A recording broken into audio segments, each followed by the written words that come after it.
హిందూ ధర్మ సంరక్షణలో భాగంగా శ్రీ పుణ్యలింగేశ్వర స్వామి క్షేత్రంలో గోశాల.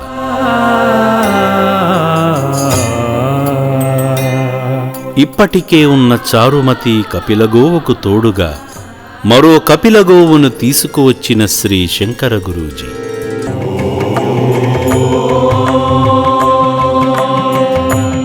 ముక్కోటి దేవతలు కొలువైన గోమాతకు బసవతిగా నామకరణం.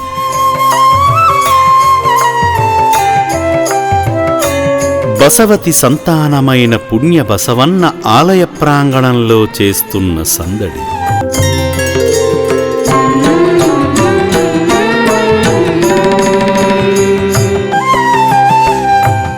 గోమాత సేవను దినచర్యలో భాగం చేసుకున్న గురూజీ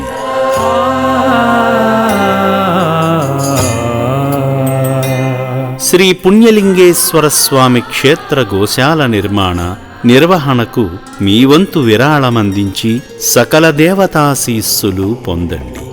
గోమాత దర్శనం సకల దేవతా పూజాఫలం.